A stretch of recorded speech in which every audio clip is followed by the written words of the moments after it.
အားလုံးပဲမင်္ဂလာပါရှင်။တနခါ FM Studio ကနေဒီနေ့မှာတော့ဆီယာမအခင်းလာပြီးဝင်သားထားတဲ့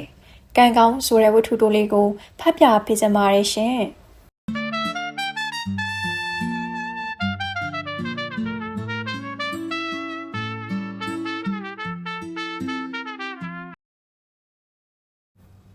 သူနဲ့ကိုမောင်လွင်တို့စူလီယာရဲ့ပတ်လက်ထပ်မင်္ဂလာပြုကြတော့မယ်ဆိုတဲ့သတင်းကြတော့တားတဲ့သူကတားကြ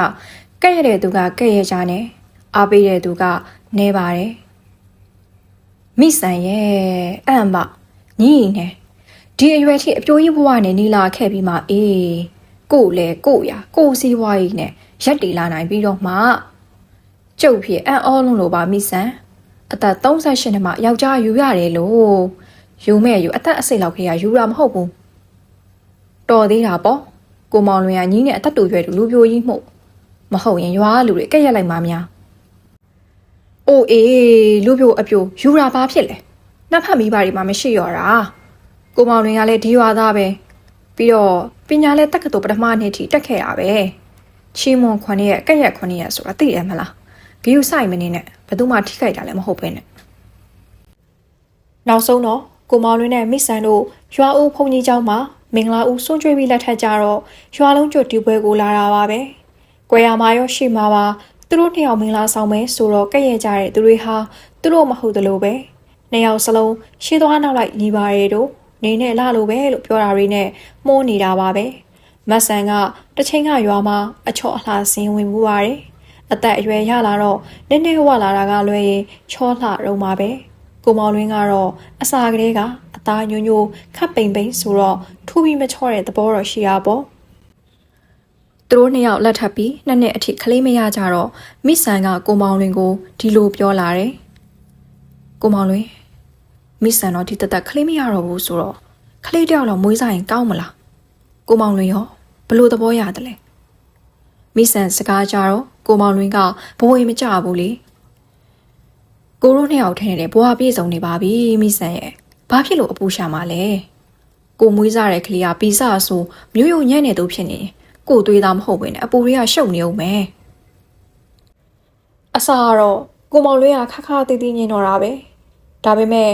သူကိုယ်တိုင်လည်းလင်းနေမရနှစ်ယောက်ထဲနေတဲ့အင်ကြီးထဲမှာတခုခုလိုလိုခံစားလာရတယ်တနာပါတယ်ဟဲ့အေးမာလီကလင်းကန်ကိုမကောင်းတာပါအေးသူ့ခမတနေ့မိဆန်တို့ရွာမှာစိတ်မကောင်းစရာတဲ့ကြားလိုက်ရပါတယ်။ရွာနောက်ပိုင်းမှာနေတဲ့ဖိုးအေးရဲ့မိန်းမအေးမလဲတဲ့အသွားပိုးထီပြီးသေးသွားတယ်။အဖော်လဲမပါတယောက်တည်းပိုးထီနေတဲ့အေးမကိုရွာထဲကမတ်တန်းတွေ့တော့အချိန်လွန်နေပြီ။ဖိုးအေးဆိုတာကလွန်ခဲ့တဲ့6လလောက်ကမိဆန်တို့ရွာတစ်ရွာနဲ့ကရက်ထန်းတော်ဆိုတဲ့ရွာမှာအယက်မှုစကားများပြီးလူတယောက်ကိုဓာတ်နဲ့ခုန်ပြီးလို့ထောင်ကျသွားတာဖိုးအေးလည်းထောင်ကျပြီးမကြဘူးထောင်ထဲမှာနေမကောင်းလို့တေးပါလေရောအေးမရဲ့ပိုက်ထဲမှာခလေး3လနဲ့ကြံခဲ့တာဖိုးအေးတေးပြီးလာပိုင်းလောက်အေးမမျက်နှာမြင်ရတယ်ယောက်ျားလေးဆိုတော့အေးမဘဝအားကိုပေါ်ရပြီဆိုပြီးရွာတွေကလူတွေကပြောကြဆိုကြတယ်ဝိုင်းရီအတွက်မို့တွေးလူသားလူပင်မဲ့လဲတဲ့စစ်မဲ့ဆိုပြီးအေးမကပြောတော့အခင်းရှင်တွေကလက်မခံခဲ့ဘူးအေးမမှာအတော်ရင်းတွေရှိပေမဲ့သူတို့မှလည်းမိသားစုတွေနဲ့လဲပတ်နေရတော့အေးမကိုငွေရေးကြေးရေးမကူညီနိုင်ကြဘူးလေကလေးကလည်းလာသားလေးမို့ငယ်သေးတယ်လဲအလုပ်လုပ်ဖို့မလွယ်တာကတော့အမှန်ရွာအရှိပိုင်းမှာနေတဲ့အရေးကြော်စီအကူအညီတောင်းမယ်ဆိုပြောပြီးမတ်တူးကိုကလေးငယ်ခဏအပ်ခဲ့တယ်အရေးကြော်ကလဲထဲမှာဆိုတော့အရေးကြော်ရှိတဲ့နေရာကိုအေးမသွားတာဖြစ်မယ်ထင်တယ်မတန်းကအရေးကြော်လေးတွေကပြန်အလားအေးမပိုးထီပြီးလဲနေတာတွေ့တာပဲဒါပေမဲ့အချိန်မမီဘူးလေရွာထဲမှာဒီတရက်2ရက်အတွင်းအေးမအကြောင်းပြောလို့မဆုံးပေါင်းတော3000ဆိုတာလိုပဲစုပ်တနေပေါ့တနာလိုက်တာအေးဖြစ်ရလေအေးမရဲ့သူ့ကလေးဘလို့လုပ်ရပါမလဲဒီကလေးလေးကုသိုလ်ကံကဆိုးတာ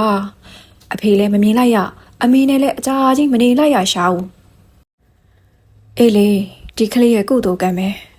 အခုဆိုဒီကလေးကိုရွာရဲအိမ်ကြီးကတက်လှည့်စီကျွေးမွေးပြုစုနေလို့သားရဲ့မဟုတ်ရင်မလွယ်ဘူးတခြားနေရာတွေမှာအလိုလိုက်အကြိုက်ဆောင်ဝင်မှမိဆန်ဒီနေရာမှာတော့ကိုမောင်လွင်အလိုမလိုက်နိုင်ဘူးဘဲနဲ့ကိုသွေးသားလည်းမဟုတ်ဘူးသူများကလေးကိုကိုကလေးလိုသဘောထားမွေးဖို့ဆိုတာ အများကြီးစဉ်းစားဖို့လိုတယ်လွယ်ကူကူနဲ့တော့မဆုံးဖြတ်နိုင်ဘူးအိမ်တော်သား၄-၅နှစ်မှာတခါမှစကားမများဘူးတဲ့ကိုမောင်လွင်နဲ့မိဆန်တို့အကြီးအကျယ်စကားများကြတော့တယ်ကန်ဆိုးမအိမာရဲ့ကလေးကိုမိဆန်ကမွေးခြင်းနဲ့ကိုမောင်လွင်ကသဘောမတူအချိတ်အနေစကားများကြတယ်နောက်ဆုံးမှာကိုမောင်လွင်နဲ့မိဆန်စကားများရန်ပွင့်လေးဖြစ်ရာကမိဆန်ကောင်းမှုပြီးပြလဲကျသွားတဲ့အထိပါပဲထုံးစံအတိုင်းမိမကိုစိတ်မစင်ရဲစေချင်တာကြောင့်ကိုမောင်လွင်မိဆန်ရဲ့ဆန္ဒလိုက်ရောလိုက်ရတယ်ပြောရရင်အိမာသားလေးတကယ်ကန်းကောင်းသွားတာပေါ့အိမာသားလေးပွားပြောင်းကန်ကောင်းပြီးဦးမောင်လွင်နဲ့ဒေါ်မိဆန်တို့သားမောင်ကန်ကောင်းလေးဖြစ်သွားခဲ့ရပြီရွှေပင်သားတော့ရွှေကြီးဖြစ်သွားတဲ့အတွက်မောင်ကန်ကောင်းလေးဟာတတွေးသမွေးချစ်စရာကောင်းလာတယ်ကိုမောင်လွင်ကတော့အစာကလေးကသဘောတူပြီးမွေးစားတာမဟုတ်လေတော့မှန်မှန်တမ်းပါပဲဟောဖေးကြီးရေတားကိုခေါ်ပါဦးအဲ့ဒီလိုမျိုးမိဆန်ကပြောလိုက်ရင်မင်းကလေးမေးပါလားထိန်ငါမအားဘူးကိုမောင်လွင်အဲ့လိုမပြောပါနဲ့ဒီသားလေးမွေးတဲ့ချင်းကစပြီးဇာတ်တွေပဲတွေအဆင်ပြေပြီးဈေးကောင်းရလာတာလေကန်ကောင်းလေးကမိဆန်တို့အကျိုးပေးပါတယ်ကိုမောင်လွင်ရဲ့မဆိုင်ပါဘူးမိဆန်ရအကျိုးပေးခြင်းကြရင်အကျိုးပေးတာပါပဲဒါလည်းတိုက်ဆိုင်မှုတစ်ခုပါပဲကိုမောင်လွင်ကခမှန်မှန်ပဲစကားကိုပြောနေတော့မိဆန်ကအာမရကိုမောင်လွင်ရဲ့တားလေးကန်ကောင်းကိုသားအရင်လိုရှင်သဘောထားပြီးဆက်ဆံလိုက်ရင်ရှင်စိတ်ထဲမှာအေးချမ်းသွားမှာပါကန်ကောင်းလေးကိုမိဆန်ရဲ့သားအရင်လို့ကိုမောင်လွင်အောက်မေ့ပြီးချစ်ကြည့်ပါလားမိဆန်ရဲ့သားလို့သဘောထားရင်မိဆန်ဘာသာမိဆန်ချစ်ကိုမောင်လွင်ကတော့ကိုယ်သွေးမဟုတ်လို့ကိုယ်သွေးလို့သဘောမထားနိုင်ဘူးဒါပဲကိုမောင်လွင်ကစကားပြောတော့ပြတ်တယ်မဟုတ်ဘူးဒီကလေးကန်ကောင်းလေးနဲ့ပတ်သက်လာရင်အဲ့ဒါလို့ကိုအပြတ်ပြောတာကန်ကောင်းလေးကိုမွေးစားခွင့်ပြုတာပဲတော်လှပြီလို့အောက်မေ့ပြီးမိဆန်လဲကန်ကောင်းလေးကိုပြုစုယူရဖို့ချီပိုးဖို့ဆက်အထွတ်မတက်တော့ပါဘူးကန်ကောင်းလေးကရုပ်ရည်လဲတန်ပါရဲ့အသက်ကလေးတစ်နှစ်အရွယ်ရောက်တော့ဝဝကိကိနဲ့ချစ်စရာလဲကောင်းလာပါရဲ့စကားတစ်ခါစားအရွယ်မှာစကားပြောတော့နည်းနည်းထစ်တယ်ဒါသူ့အဖေရင်းနဲ့တူတာဟိုလူစိုးကောင်ဖိုးကြီးကစကားပြောရင်ထစ်တယ်လေလူကသာမိုက်တာဘယ်တော့မှစကားကိုချော့အောင်မပြောနိုင်ဘူးမိမချော်ချော်လေးရအောင်ယူတတ်ပါမိုက်တဲ့ကောင်အေးမာကိုတော့တနာပါရဲ့အစာကလေးကကန်ကောင်းလေးကိုတိတ်ကြည့်တာမဟုတ်တဲ့ကိုမောင်လေးလေမိတ်ဆွေတွေကတယောက်တစ်ပေါက်နဲ့ကန်ကောင်းလေးစကားထစ်တာကိုအဖြစ်တစ်ခုလိုချဲပြီးပြောကြတော့ဒီကလေးကိုမွေးစားတဲ့မိဆန်အပေါ်ဒေါသပိုပေါက်ကွဲသွားတာပေါ့ခလေးကိုချစ်တာလဲကြိတ်ချစ်မျိုးရိုးမတန့်တဲ့ခလေးနော်တေချာဂယုဆိုင်ပြီးနေနောက်မှကိုမောင်လွင်အဆိုမဆိုနဲ့ကြားလားရှင်အားလဲရှင်ဘေးလူတွေပြောတဲ့စကားကြောင့်ခလေးကိုဒီလိုမပြောပါနဲ့အခုကန်ကောင်းလေးကကျမသားဖြစ်နေပြီပဲဟာသူ့ရစကားပြောတယ်ကွခုကလေးကငယ်ငယ်လေးရှိသေးတယ်သူ့အဖေနဲ့ရုံလုံးတစ်ဖြည်းဖြည်းတူလာနေပြီတော်ပါတော့ကိုမောင်လွင်တစ်ချိန်မှရှင်ကကန်ကောင်းလေးကိုတန်ဖိုးထားချစ်တက်လာမှာပါမထင်ပါနဲ့ဖြစ်လာမှာမဟုတ်ဘူးအခုတော့ကြည့်ပါလားသူ့အဖေပုံစံအတိုင်းအေးမေနဲ့အမေလို့ခေါ်တာပါတော့တေချာနားထောင်ကြည့်ဖိုးကြီးကသူ့မိမအေးမာနဲ့ခေါ်တယ်လို့ငါနားရဲကြားနေတာတိတ်လားမိဆန်ကြင်ကြံဖန်ဖန်တော့ရှင်ရလဲခလေးပါလို့အပြစ်မြင်နေတော့တာပဲဒုက္ခပါပဲမဟုတ်မဟတ်တွေတွေးမနေနဲ့တော့ကန်ကောင်းလေးကျောင်းနေရမယ်အရွယ်ရောက်တော့ကိုမောင်လွင်ရဲ့ဆန္ဒအတိုင်းရွာဦးဖုန်ကြီးကျောင်းပို့လိုက်ပါတယ်တရွာလုံးကလည်းကန်ကောင်းလေးရဲ့ရာဇဝင်သိနေတော့တနာတဲ့လူလည်းပါတယ်အိတာဖြစ်ကြတဲ့လူတွေလည်းပါတယ်နှိမ်ချင်းပြုတ်ကျင်တဲ့သူတွေလည်းပါတယ်ပေါ့ကန်ကောင်းကိုအနိုင်ကျင့်ញံသူတွေပါပေမဲ့ဘာဖုံးရဲ့ကျိန်လုံးကြောက်တာကြောင့်ကျောင်းဝင်းထဲမှာအနိုင်မကျင့်ရဲကြဘူးကျောင်းဝိုင်းအပြင်ရွာထဲရောက်မှတချို့ကျောင်းသားမိုက်ခဲတွေကအနိုင်ကျင့်ကြတယ်တရက်ကဆိုအောင်ကြီးဆိုတဲ့ကျောင်းသားကန်ကောင်းရဲ့လွယ်အိတ်နဲ့သူ့လွယ်အိတ်လဲပြီးပေးလိုက်တယ်အေးမင်းကမွေးစားသားဆိုတော့လွယ်အိတ်အဟောင်းနဲ့ပဲကျောင်းတက်ပေါ့ဆိုပြီးပခုံးလွယ်အိတ်အစုံနဲ့ကန်ကောင်းစာအုပ်တွေလဲထည့်ပေးလိုက်တယ်မင်းရဲ့မွေးစားအမေကိုငါယူပြီးလဲပေးလိုက်တယ်ဆိုတာပြောလိုက်ရင်ဒီမှာတွေ့လာလက်သေးမြင်နေနော်ဒီလက်သေးနဲ့မင်းသွားတွေကျွတ်ပြီးကျိုးအောင်ငါထိုးမှာကြားလားငကိုကလူတွေကိုကြောက်တက်တဲ့ကန်ကောင်းចောင်းသားလူမိုက်အောင်ကြီးကိုဘာမှပြန်မပြောနိုင်ရှာဘူးလေဟဲ့တာကန်ကောင်းမင်းလွယ်ရောဒါမင်းလွယ်ကြီးမှမဟုတ်ပဲဘသူ့လွယ်ကြီးလဲပြီးတော့အဟောင်းကြီး အမေကမင်းကိုလွယ်ရေးအစ်စ်ဝဲပေးထားတာဘာကြာသေးတာမှတ်လို့လဲမိဆန်ကမေးတော့ကန်ကောင်ပါဇက်ပိတ်ပြီးပါစကားမှမပြောဘဲငြိမ်နေလိုက်တာယောက်ျားဖြစ်တဲ့သူကစူပူချိန်မောင်းတော့မိဆန်လဲဒေါသထွက်လာတယ်မရိုက်စပူးနဲ့ကန်ကောင်းရဲ့တင်မာကိုဝချမ်းပြနဲ့စောထလိုက်တာတခါမှအရိုက်မခံရဘူးတဲ့ကန်ကောင်းလေးဟာလဲကြောက်လန့်ပြီးအောင်ကြီးပိုးကြတဲ့အကြောင်းငိုကားယူကားနဲ့ပြောပြတော့တာပေါ့မိဆန်လဲထမိန်တူတူဝစ်ပြီးရွာရှိဘက်ကအောင်ကြီးတို့အိမ်ကိုထွက်လာခဲ့တယ်အောင်ကြီးအမေမပြိုင်းကိုလဲစိတ်တူတူနဲ့ပြောပစ်လိုက်တယ်အမလီတော့မွေးစားသားမို့တာပဲသူ့ဘက်ကထွက်လာတဲ့တားရင်ဆိုခေါင်းပေါ်တင်ထားမလားမသိဘူးအောင်ကြီးအမေမပြိုင်းကလည်းခဲသူမဟုတ်လေတော့မိဆန်ရဲ့အားနည်းချက်ကိုဖိနှင်းပြလိုက်တာပေါ့မွေးစားသားဖြစ်တော့ဘာဖြစ်တော့ကျုပ်ကမွေးစားတော့ကျုပ်သားပေါ့အေးပါရိုးရိုးကောင်မွေးစားထားတာကိုနောက်တော့မှဘာတန်ညာတန်ကြားရမလဲဆိုတာစောင့်ကြည့်လိုက်တော်တို့ဘာသာစောင့်ကြည့်ခြင်းချင်းမကြည့်ခြင်းနေဘဲနဲ့တော့အားနေတဲ့သူကိုအနိုင်ကျင့်နေကြတယ်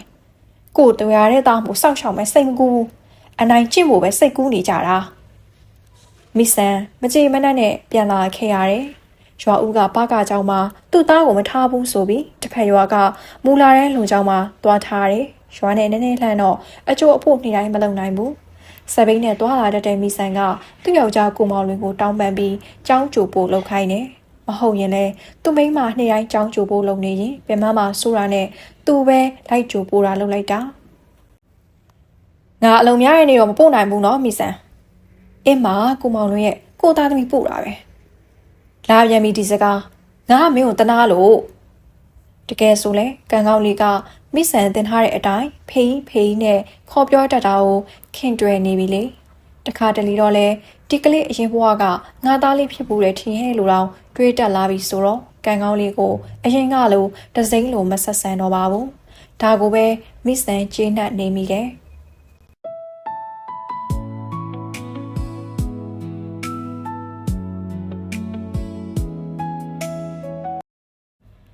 ကန်ကောင်းလေးကညံတော့မကောင်းရှာဘူးငါတဲ့ပညာမှာပဲစက်မတင်နိုင်တော့ပဲပညာရေးရပ်တန့်သွားခဲ့တယ်ဖေးလို့ပဲကူပေးမယ်ဖေးနဲ့အဖော်လိုက်မယ်ကိုမောင်လင်းကိုရိုင်းလည်းအသက်အရွယ်ရလာတော့စပားခင်းနဲ့ပဲခင်းနဲ့ဈေးလိုက်ဆက်ဖို့မလွယ်ပင်ပန်းနေပြီပွဲရုံထီလဲတွားလာရတာရှိသေးတယ်လေမစိုးပါဘူးကန်ကောင်းလေးကသူ့အတွက်တော့အဖော်ရတာအသက်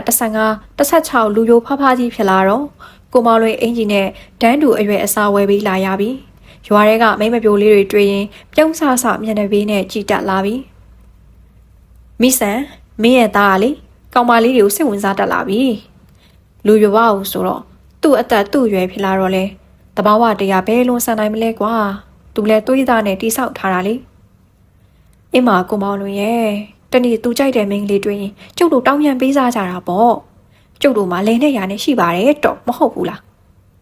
မိဆန်စကားကြတော့ကိုမောင်လွင်ကသဘောကျပြီးရှိနေတယ်မိဆန်ကမတော်ရသေးတဲ့ချွေးမကိုလှမ်းမှန်းစာနေသေးတာအသက်အရွယ်ရလာတော့ရေချိုးမှတာလည်းမရတော့ညနေဆောင်ရေချိုးမိလို့မိဆန်ဖျားပါရောဒီနေ့မှအရှိရွာတာယာကုန်းကပွဲစားကိုပါဆောင်နဲ့အယောင်ဝယ်ကိစ္စပြောဆိုဖို့တာယာကုန်းရွာလာမယ်လို့ချိန်ထားပြီးသားအယောင်ဝယ်ကိစ္စဟန်ဖုန်းလိုဟာနဲ့ပြောလို့အဆင်မပြေဘူးတိတိဆဆိုင်လူချင်းတွေ့ပြောဆိုမှအဆင်ပြေမှာမိဆန်ရဲ့အရေးတဲ့မင်းအောင်ဖျားနေတော့ကိုမောင်လွင်ရဲ့ညင်ညူတန်ကြောင့်မျက်လုံးမဖွင့်ချင်အောင်ဖျားနေတဲ့မိဆန်ကအလောက်ကိစ္စပြက်လို့မှမဖြစ်တာကျုပ်လည်းဘဲမှမသွားနိုင်ပါဘူးကိုမောင်လွင်ရဲ့အဲ့ဒီမှာဘလောက်ကြာမှတ်လို့ညနေမဆောင်ရင်ကိုမောင်လွင်ပြန်လာရင်ပြီးတာပဲလေကန်ကောင်းကိုရှင်ခေါ်သွားလိုက်ဟာမင်းဖျားနေရဆိုတော့ကန်ကောင်းကိုမခေါ်သွားတော့ဘူးလေခေါ်သွားပါဆိုရှင်ကလည်းဟိုမှတွေ့လားဟိုနေရရှင်တို့တွေဟိုဘက်ရွာသွားတော့ဒေါ်ချမ်းအိမ်ကခွေလေအိမ်အောက်ကကြက်မအောင်လာဆွဲလို့ကျုပ်ရိုက်ဖို့အိမ်ထဲယူထားတဲ့ဝင်းရင်တို့ဒေါ်ချမ်းခွေလဲကျုပ်ဝင်းရင်တို့တွေ့တော့အိမ်ဝိုင်းနဲ့မလာရဲတော့တာအခုဟာမင်းအိမ်ရထဲမှာလေဝင်းရင်တို့ကဟိုနေရာမှာထောင်ထားတာကျုပ်အိမ်ရဘေးနာလာထားပါတော့အဲ့ဒီဝင်းရင်တို့ကျုံသားရှင်ကျုပ်ဘာမှမကြောက်ဘူးဒါကြောင့်ကျုပ်အဲ့ဒီတို့ကိုအခန်းထဲယူထားတာအိမ်အောက်ကကြက်တွေဒေါ်ချမ်းခွေလာဆွဲဖို့ချောင်းတော့တီးမလို့စကားသာပြောနေရမိဆန်တယောက်အဖျားရှင်ကြောင့်မျက်လုံးကတိတ်မဖွင့်ခြင်းအဖျားရှင်ကြောင့်အတန်ကလည်းအတက်တက်မိဆန်ရမင်းကြီးကတိတ်မှန်အောင်ဆေးတော့ဝေးဆန်ပြုတ်ပါတောက်လိုက်အောင်ငါပြုတ်ထားခဲ့မယ် မဖြစ်သေးဘူးကန်းကောင်းငါမခေါ်သွားတော့ကန်းကောင်းရောမတွေ့ပါလားကိုမောင်လွင်အိမ်နောက်ဘက်မှာထင်းခွဲနေတယ်ငါပြောခဲ့မယ်မင်းအမေကိုစံပြုတ်နှွှေးပြီးမှတားရလို့ဒီနေ့ကိုမောင်လွင်ပွဲစားကိုပါဆောင်နဲ့ဈေးစကားပြောလို့အဆင်ပြေခဲ့ပေမဲ့ကိုပါဆောင်ကသူမပြန်ခင်လေးပြောလိုက်တဲ့စကားကြောင့်စိတ်ထဲရှုပ်နေမိတယ်ကိုပါဆောင်ရဲ့မိန်းမကသူ့အိမ်မှာဒီနေ့ချက်ကြော်လို့မိဆန်စံပြုတ်နဲ့တောက်ဖို့ချက်ကြော်နှစ်တုံးပေးလိုက်သေးတယ်မိဆန်တော့စံပြုတ်နဲ့စားဖို့ချက်ကြော်ရှိပြီးစံပြုတ်တောက်မှတောက်ပါမလားသူသာကံကောင်းကတော့သူ့မအေကိုဂရုစိုက်မှာပါမိဆန်ကတော့အတော်ချစ်သားသူ့အိမ်နဲ့နီလာလေးစပိန်ကိုခက်မြန်မြန်နင်းလာလေးဖြစ်နေတယ်သူစိတ်ကမိဆန်စံပြုံးမတော့အစားမဝင်ပဲအဖျားရှိနေမှပူပန်နေတာလေခါတိုင်းဆိုအိမ်ကိုလှမ်းမြင်နေရတဲ့အနေထားလောက်မှာကံကောင်းအိမ်ရှိမှတပြန်စီးလဲရေဆွဲနေတာကိုမြင်နေကြအိမ်ဝမှာထိုင်နေတာလည်းမတွေ့တော့စိတ်ထဲတစ်မျိုးဖြစ်သွားတယ်မိဆန်တော်တော်နေမကောင်းဖြစ်နေတာလားစိတ်ထဲကတွေးချင်မိပြီအိမ်ထဲဝင်လာမိတယ်အိမ်ရှိခန်းထဲလည်းမတွေ့ရလို့မိဆန်အိမ်နေတယ်သူတို့လင်မယားအခန်းထဲလှမ်းဝင်လိုက်တယ်လမ်းဝင်လိုက်တယ်ဆိုရင်ပဲမြင်လိုက်ရတဲ့အနေအထားမြင်ကွင်းကြောင့်သူ့မျက်လုံးပြာဝေသွားတယ်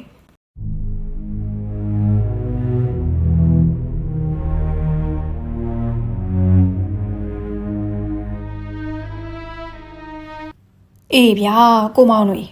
ဟိုဘက်ရွာမလှရင်လေမုတ်ဆိုးမာလီဗျာသူ့မွေးစားသားစမ်းမြင့်အဓမ္မကျင့်လို့ဆိုပဲမလှရင်အမျိုးတွေကအမှုဖွင့်ထားကြတာလူကြားလို့မကောင်းတဲ့အဖြစ်ဗျာသူတို့တရားလုံးကစမ်းမြုံတင်တန်ပေးပါဆိုပြီးရဲကျေးုံရှိဝိုင်းပြောကြတယ်ဆိုပဲတတိဆိုတာပွဲတော့မရှိဘူးပေါ့ဗျာနားထဲမှာကိုဝါဆောင်သူ့ရွာမပြန်လာခင်လေးမှာအနာကပ်ပြီးတတိပေးသလိုပြောလိုက်တာချက်ချင်းပြန်ကြားမိတယ်ဟဲ့ကောင်ကန်ကောင်မင်းတေပြီးတော့ကိုမောင်လွင်ကဒေါသတကြီးနဲ့သူတို့အိတ်ခမ်းဘေးနေရာမှာကတ်ချိတ်ထားတဲ့ဓာတ်နဲ့ကန်ကောင်နောက်ကျောပိုင်းကိုခုတ်လိုက်တယ်အာဆိုတဲ့အတန်းနဲ့အတူမိဆန်ရဲ့အလန်ကြောင့်အော်တန်ကိုပါကိုမောင်းလွင်နာတဲ့တန်ရီပူလောင်းကလေးကြားလိုက်မိတယ်မင်းအမေကိုစံပြုံနှွှေးမှကျွေးလိုက်နော်ဆိုတဲ့အဖေကိုမောင်လွင်ရဲ့မှားထားတဲ့စကားကြောင့်ထင်မိသွေးမိမှုအချိန်ရှိနေတဲ့အချိန်ကံကောင်းလဲစံပြုတ်အိုကိုပြန်နှွှေးလိုက်တယ်အမေမိဆန်နိုးပြီလားအိမ်နေတော့လားစံပြုတ်တော့မလားဆိုတာမေးဖို့အမေတို့အိတ်ခမ်းထဲဝင်လာခဲ့တယ်အိမ်ရထဲမှာအမေနှစ်ချိုက်ချိုက်အိမ်နေတယ်ဖျားနေသေးလားလို့အမေနှစ်ဖူကိုသူ့လက်နဲ့ဆမ်းလို့အလုံးမှာတရှူးရှူးဆိုတဲ့အတန်ချားလို့ကြည့်လိုက်တော့အမေတို့အိယာကောင်းရင်ပြတင်းပေါက်ကနေတရွေ့ရွေ့တိုးဝင်လာတဲ့မွေးတကောင်ကိုတွေ့လိုက်ရတယ်။မွေမှမွေပွေအစစ်သူတခဏချင်းစိတ်တွေလှုပ်ရှားမျက်စိတွေလည်းပြဝေသွားတယ်။အမေကိုအတန်ပြုတ်လို့အမေနိုးသွားရင်အမေအလှုပ်ရှားကြောင့်အမေနဲ့အနည်းဆုံးဖြစ်တဲ့မွေကအမေကိုအရင်အနေနဲ့ပြုတ်မှအမှန်ဒီတော့သူ့ဘာလုပ်ရမလဲတခဏချင်းစဉ်းစားလိုက်တယ်တွေ့ပြီအမေပဲခုံပုလေးပေါ်မှာဝင်းတုပ်တစ်ချောင်းတင်ထားတာဒါနဲ့သူ့နှင်းမြန်းတဲ့အရှိန်နဲ့ဝင်းတုပ်ကိုစက်ခနဲယူအမေကိုစိတ်ထဲကကြော့လို့ဆိုရင်အဲ့ဒီမွေဝေးချက်ကောက်မှန်ပြီးရိုက်တိလိုက်မယ်အလုံးဟိတ်ကောင်ကန်ကောင်ဆိုတဲ့စကားတန်းကြားလိုက်ရပြီးသူ့နောက်ကျောကိုဆူဆူရှာရှာထထနနနနာချင်းချင်းခံစားမိပြီးအသက်တောင်ရှူမရတော့ပဲမျက်လုံးထဲမှာမှောင်မိုက်သွားရတာပါပဲ